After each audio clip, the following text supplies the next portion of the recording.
Hi, welcome. Thank you for joining us on today's NCPD Live. Today we have with us Deacon Ed Shoener of the Diocese of Scranton, and who is a founding member of the Association of Catholic Mental Health Ministers. And just going to show a screen here just about, wrong one, about Deacon Ed's background. Deacon Ed was ordained a permanent deacon in 2004 and serves at St. Peter's Cathedral in the Diocese of Scranton. He is a founding member, as I said, of the Association of Catholic Mental Health Ministers and the Catholic Institute of Mental Health Ministry at the University of San Diego and the Scranton Mental Health Ministry.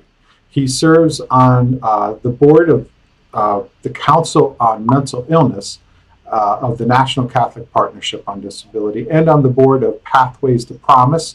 He earned a graduate degree in spiritual direction from the Aquinas Institute of Theology. And also Deacon Ed and his family and friends founded the Katie Foundation after his daughter Kathleen died by suicide in 2016. Her obituary went viral because it spoke to the needs and concerns of people who live with mental illness.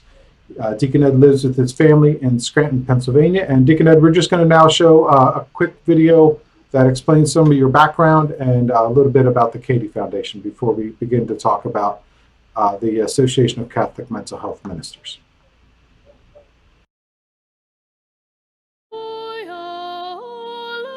Parishes are increasingly turning to the lay faithful for support. The diaconate has also increased in prevalence in recent decades. Deacons have been a part of the church since the very beginning. In the early church, the deacons were given a ministry of service. That still really is an aspect of their ministry that lies at the heart of who and what they are. The Lord be with you. A reading from the Holy Gospel according to Mark. We're business people, government workers, lawyers, so we got our feet, so to speak, in both worlds. And part of our ministry is to bring Christ into the world, into our businesses, into our work lives, and also to bring those concerns of the work life and the business back into the church in an own unique way. Being a husband, a father, a grandfather, gives you a perspective on life that maybe someone who's not a husband, a father, and a grandfather would have. So I understand the problems and the issues and the joys that come with all of that. So Katie was a beautiful, wonderful, vibrant girl. But, like so many people, she became ill. She had bipolar disorder, and she died by suicide. So often people with a mental illness are homeless, unemployed, not well taken care of, and there's a tremendous ministry there. And I think I know Christ wants to be with them. They're wounded, and Christ wants to heal their wounds, heal our wounds.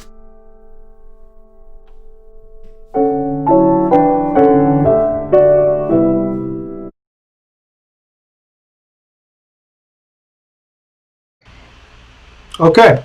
Well, thanks again, Deacon Ed, for coming on. I'm pretty excited that we have the opportunity to have you on today. This is an awesome program that you put together, and I'm really excited to see what it will be able to do for parishes in particular. So could you tell us just a little bit about your overall goals for the whole association? Well, sure, and thanks for having me, Bob. And first thing I want to say is not simply me. There are many people. We hope to be many more to join us that are involved with us developing a ministry to people that live with a mental illness and those that support and love them throughout the church. So it's a growing ministry within the broader church. But our goals are, one, is to provide spiritual support to people that live with a mental illness. We don't provide therapy. We don't provide medical care.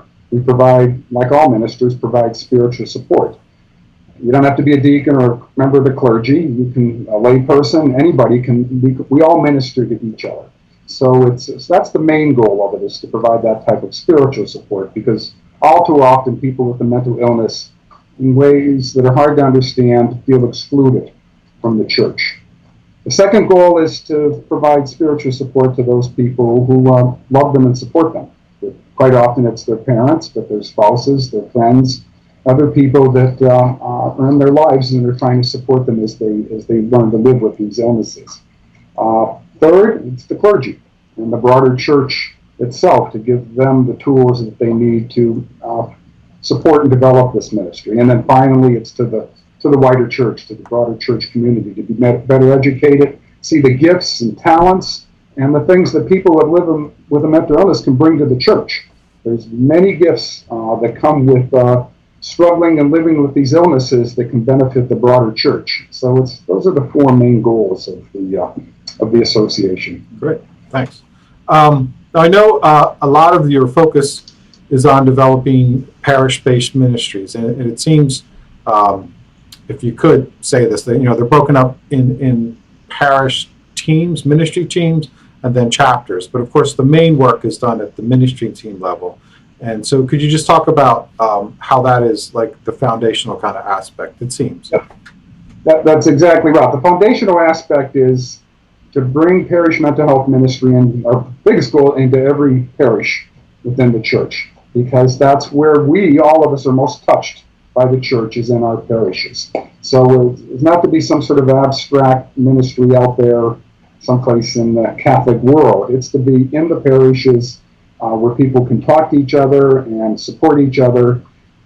And that's the primary organizing unit, is a mental health ministry in the parishes. Supporting that parish-based ministry would be larger chapters, which would be organized along the geographic boundaries of a diocese, where those mental health ministry teams could get together with each other and share their methods and the things that they're doing to grow and support this ministry with each other. And then we, of course, would have a national organization where we could get together nationally and perhaps even internationally to support each other. But like many other ministries within the church, St. Vincent de Paul, grief support ministries, you can go through the whole list of ministries within the church.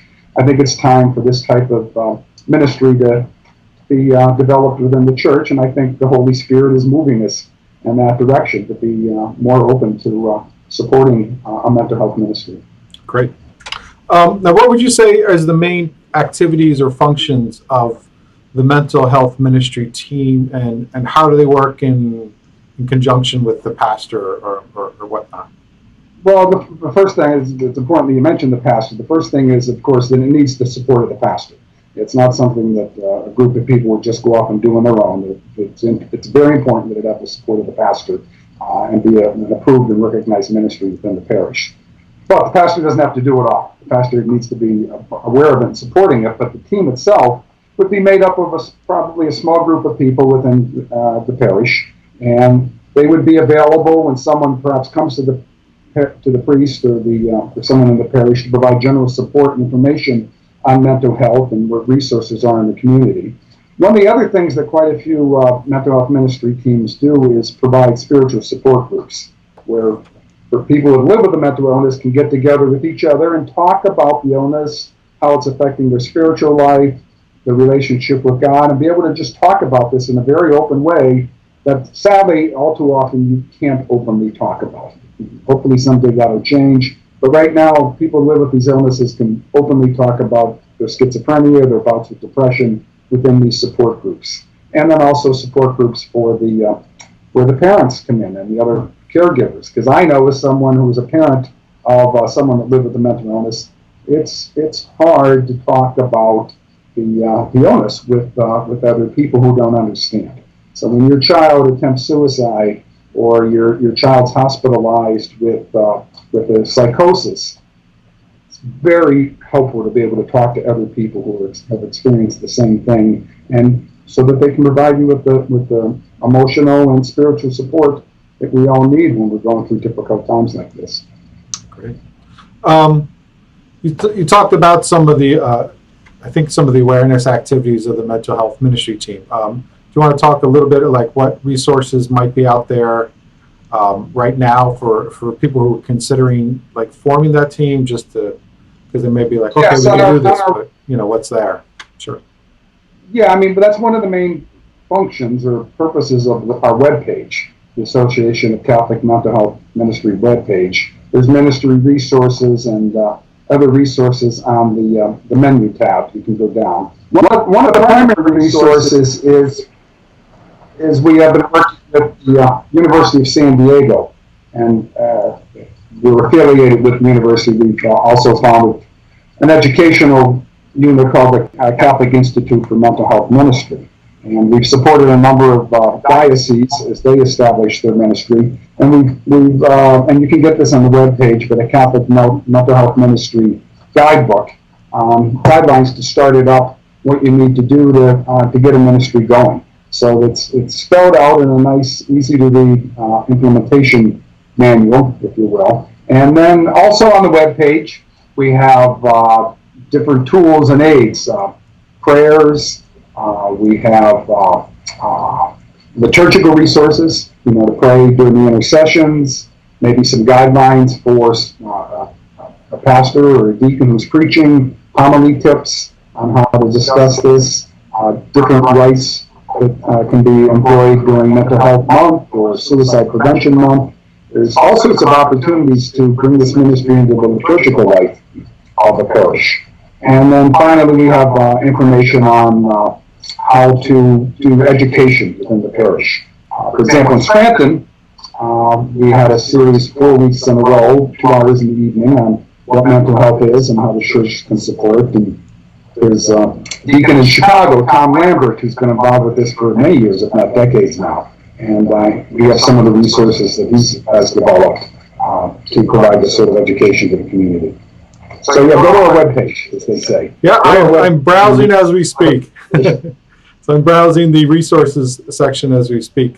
Is that for the part you were talking about, the 4-week series, is that out there as well, or is that something new? Not on the webpage. Well, the 4-week series, I think we have someplace on the webpage you'd be able to find it. I don't know if you can find it immediately. But also, like I said, Deacon Tom Lambert has also developed a program of community education and awareness too. So if you work your way through the page, you'll be able to find those sort of things. And I'm always a phone call away, as they say too. Yeah. Anyone can give you a call. Let's talk about the different. So say I was interested and wanted to find out a little more, and actually trying to get back to the beginning. What would I, if I wanted to become a member? Like, how would I go about that? And what Yeah, we have, again, on the web page, there is a button there you'll see to become a member. So you can fill out a web page form, and that would get to us. And then if there's a chapter in your particular area, we'd send you to the chairman of the chapter in your area. If not, you'd be a member at large, and we probably invite you to maybe think about starting a chapter in your area. The other thing I would point out, too, is that we're in a position where we can offer grants to folks that are looking to start a mental health ministry. There's always expenses associated with these things, such as at a minimum brochures and other information just to get the word out that the ministry's starting, but also perhaps to bring in speakers. If you're really ambitious, maybe to employ, particularly at a diocesan level, think about a part-time employee to support at a diocesan level. So I'd encourage them to look for the resources themselves, the aids, but also if you really want to jump into this, there is grant money available to do this, both at a parish level and at a diocesan level, if your bishop would be interested in pursuing a broader ministry throughout the diocese. So we're in a position to support that too. So somebody that was looking to do this at a broader level, I know you had mentioned there's some training available at the university. Can you tell us a little bit about that? Yeah, the University of San Diego is developing a certificate program, an online program where you can take some training, and get a certificate in mental health ministry. The other training that's broadly available, it's more secular, it's called mental health first aid. I'm certified to put on that program. I've done it in a number of parishes, and we also have other people involved with the ministry that can do this. That's a great program that helps people to understand what mental illness is, not to be afraid of it, but to understand it and to understand the different types of illnesses. And that's a great program. That's an 8-hour training program too. So I would encourage both of those, mental health first aid, and also in a couple months, the University of San Diego will have this online program for our certificate in mental health ministry. It's great. And the first aid, how is that? How do you take that? Is that an online thing or at home? Well, it's primarily an in-person training, but of course during this pandemic, that's not possible. We all hope in a few months this will be behind us. But I understand they have developed in the interim some online training, but it is primarily an in-person program. And I have gone to a number of parishes around the country, and like I said, there are people spread throughout the country that would be able to help with this sort of first aid training.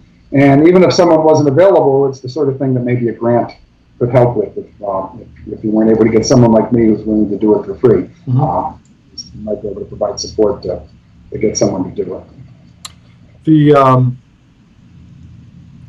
The chapters, I know that this is kind of just getting going in a way, but it's so desperately needed that. So someone who was starting up a team, they may be the first one in their diocese, and then it may naturally kind of burgeon into a chapter, but not necessarily.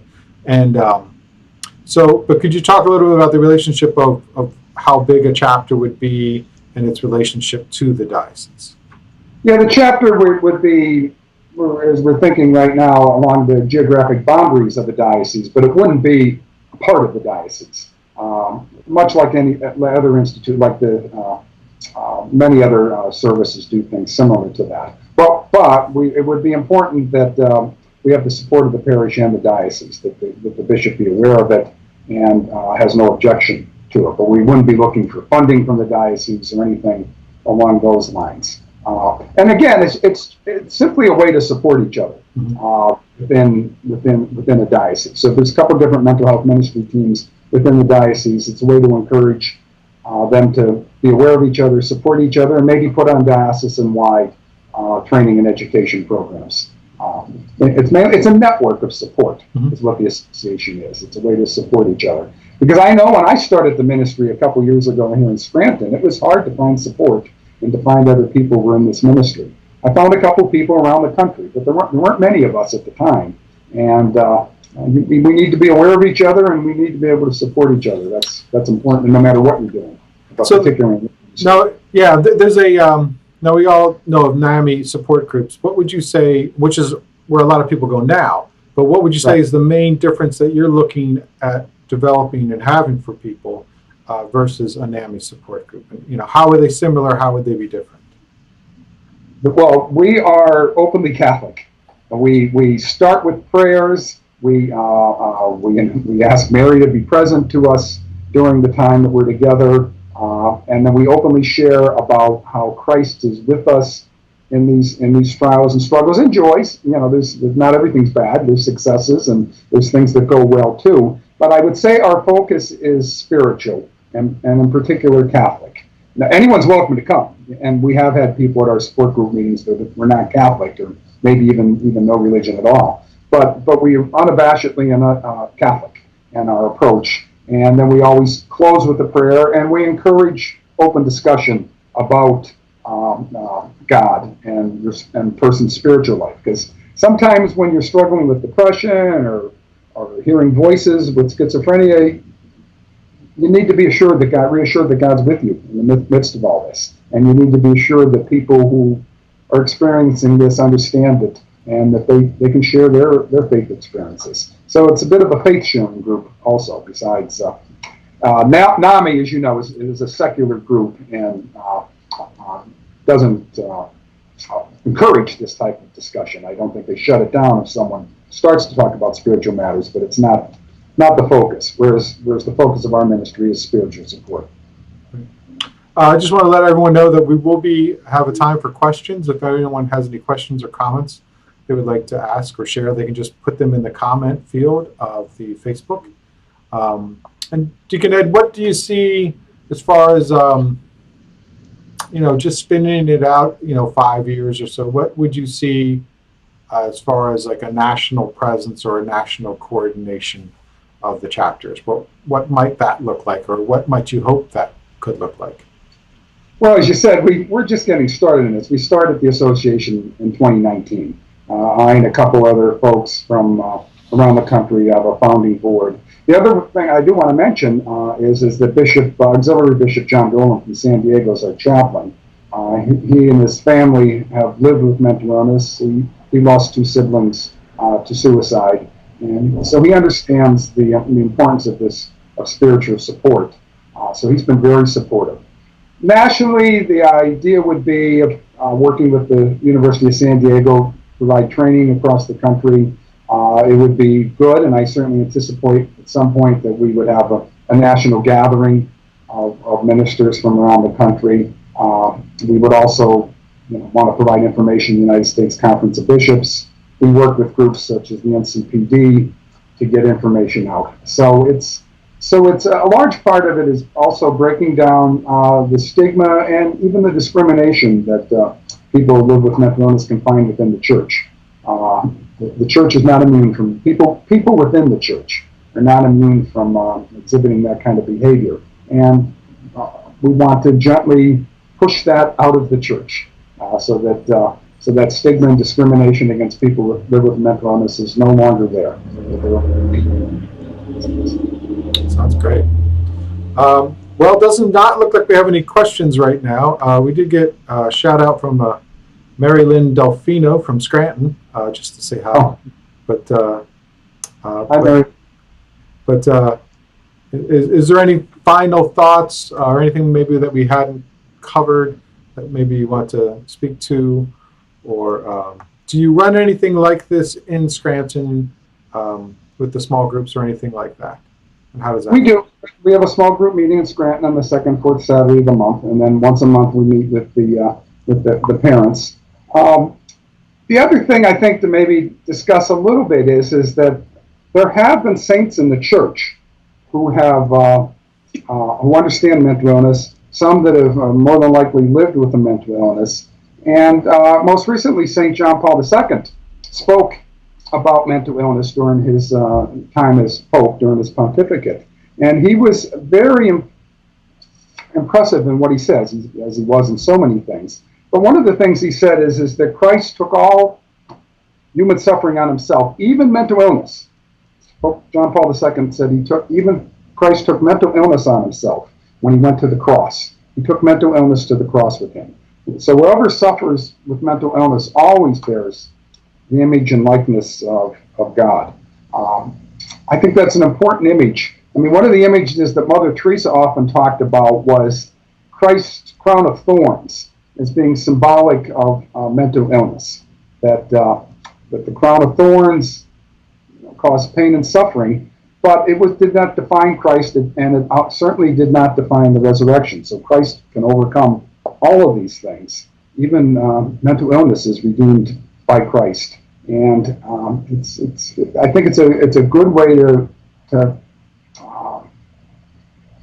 bring our sufferings to the cross with Christ, knowing that Christ is there with us and doesn't abandon any of us as we're struggling with the challenges and sufferings of living with a mental illness. Amen. Okay, well, I'm going to show where they can find out more information and connect to make an application to become a member and things like that. And I just want to thank you for your time. And on the website, of course, I'm sure they can find out information how to contact you if they're looking for it to do so. But, yes. Great. Well, thanks again, Deacon Ed. I really appreciate you coming on and telling us about this great ministry. Great. Well, thank you very much, Bob. You're welcome.